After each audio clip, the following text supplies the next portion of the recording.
With that being said, there is news now from Adam Schefter that they have reworked Lamar Jackson's contract so they have a little more salary cap space. We'll get to the Ravens side of it all in a little bit, but let's go back to the Maxx Crosby, because what happens now? What should happen with Maxx Crosby? What team should want Maxx Crosby now? There are question marks about his health, which I guess I don't fully get either.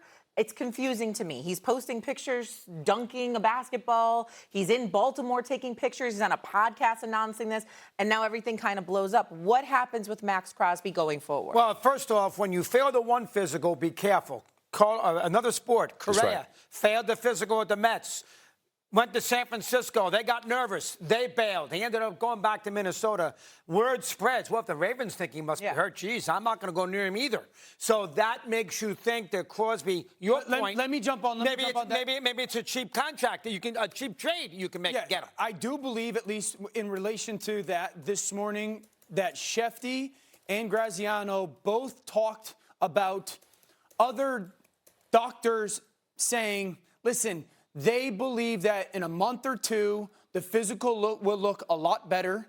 And the expectation is that he should be ready, at least full go, by the middle of August, early September. Okay, but you got to take that on faith if you're another team. Correct. To make a move after the Ravens, a highly respected organization that's won a lot, bailed on him and had a need for him.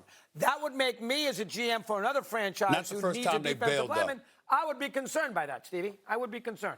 Not the first time they've bailed. Not the first time they've bailed. They've bailed on a couple of occasions in the past, which is what Peter Schrager informed us about earlier this morning. So we know that, the Ravens are sticklers for that. That doesn't mean, that they're not a first-class organization. They still are. But what it does mean is because they dot I's and cross T's so thoroughly, and in some people's eyes excessively, it does beg the question as to whether or not people will be hesitant to do business with the Ravens moving forward, because you never know how much of a stickler that they are, for details in terms of, the health of a player, as they should be. And I don't think anybody's blaming them for it. I just think that if you believe that a team is going to be a bit hardcore with certain situations in terms of making the deal, sometimes you might be reluctant to do a deal with that team and find an easier path of resistance. That's all I mean by that. Nothing negative at all. Yeah, so in relation to Maxx, obviously this has got to go through your organization and your doctors, all that stuff.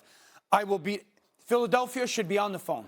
Philadelphia should be calling the Raiders about Maxx Crosby and figuring out what the cost is right now. And I think the reality for the Raiders right now is, are they willing to take 60 cents on the dollar now, or wait and maybe they get 80 cents on the dollar in 3 months, or maybe they get 25 cents on the dollar in 6 months? So if I'm Philadelphia, I'm trying to have that conversation.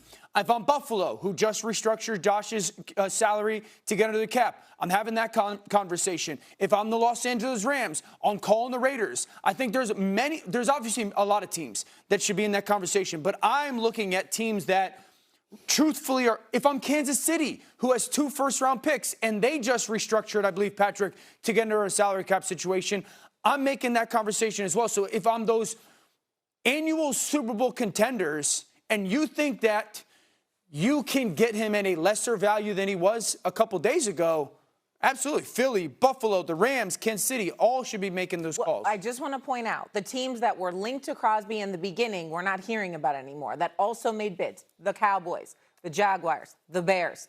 Those have not come up in conversations. The Bears should be a team making a call. But that's the first time I'm hearing you say this.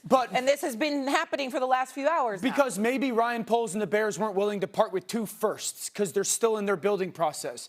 But maybe it's 2 seconds. Or maybe it's a second this year and a second next year that becomes a first if he plays 80% of the snaps this year or something like that. Well, bottom line is they're not getting 2 first-round picks now for Crosby. Right. That's over with. They're not getting, if the Ravens weren't going to do it, no other team's going to do it. Plus, the Rams don't have a first-round pick. They can't trade him to Kansas City because Rams have a first-round pick. I thought they traded to McDuffie. They have 2 this year because the trade, so they have 13. They have 13. Okay. Yep. I thought they had traded that pick to get McDuffie. 29. They traded the 29th and they have the 13th. All right, so I stand corrected. But I don't think they're going to sit there and trade him to Kansas City. It's a divisional rival. You can't do that and have him in your building twice a year. Sure. And that's a huge rivalry. Sure. Raiders-Chiefs is one of the biggest rivalries in sports. Sure. Buffalo doesn't have a high first-round pick. I don't think they're going to get the 2 ones for Crosby now after what the Ravens did. Two And twos, though? 2 2s? Well, it's not 2 1s. And that's why the Raiders would be annoyed. They thought they got 2 1s. 100%. Crosby fans the physical, and they ticked off at the Ravens, and now they're stuck, Yeah. getting a lot less, as you said, 60 cents on the dollar. Okay. And they can't do it after the draft. Yeah. They want to get this done before the draft. Now. It's a mess. Okay, so just to recap really quick, and then we're going to move on because ESPN. Would have been the biggest trade of the offseason has gone left faster than a NASCAR race. For more, we have none other than senior ESPN insider Adam Schefter. Schefter, what's the latest on all of this? Well, Trevor, this is a wild story. Essentially, you rarely see a trade the magnitude of the one that the Ravens and Raiders agreed to on Friday night, sending Maxx Crosby to Baltimore for 2 first-round picks. And the only thing wilder and more unprecedented than that is seeing that particular trade be voided due to a physical. But that's essentially what has happened. The Ravens backed out of the trade for Raiders defensive end Maxx Crosby after he was in Baltimore on Tuesday to undergo a physical. We don't know exactly what doctors uncovered during that physical, but clearly it was enough in the eyes of the Baltimore Ravens to say that they could not afford, nor were they willing, to give up 2 first-round draft picks for a player whose knee was repaired, meniscus, and they obviously did not feel comfortable moving forward with that. He's back with the Raiders after thinking at the end of last week that he wouldn't be. The Ravens found something in their physical, in their evaluation of his medical condition that caused them to not want to do the trade anymore. And because no trades are official until 4 p.m. Eastern today when the league year starts, the Ravens have the right to back out. So as a result, the Raiders you give back those 2 first-round picks that Baltimore had sent them, and they have Maxx Crosby and his $35 million cap hit. Now remember, the Raiders doled out about $283 million worth of contracts on Monday in the opening of the negotiating window. My understanding is they can still honor all of those and have Maxx Crosby and his cap hit back on the team, but obviously they go into the next couple drafts without a couple of first-round picks that they thought they had. And it's going to be pretty tough if they end up wanting to still move Maxx Crosby to another team to get that kind of return at this point. Yeah, now it feels like this could have ripple effects in NFL free agency. How might Crosby suddenly being back on the market shift the leverage for other teams looking to add a pass rusher? Yeah, well, he becomes an option, obviously, and there were other teams, including the Cowboys, that were in on the Maxx Crosby talks before the Ravens got the deal done last Friday. The question is, of course, now that this has arisen as a concern in terms of his knee and the knee he had surgery on in January, and when will he be ready to go and how might it affect him, teams might not be as willing to give up as much in return. The Cowboys were offering the 12th pick in the draft plus more assets. And at this point, you would understand if they had some misgivings about it. They also got Rashawn Gary from the Packers in the meantime. So I think what it'll do is it'll prompt the Raiders to get more calls from more teams, but the price those teams are willing to pay to get Crosby probably gets lowered.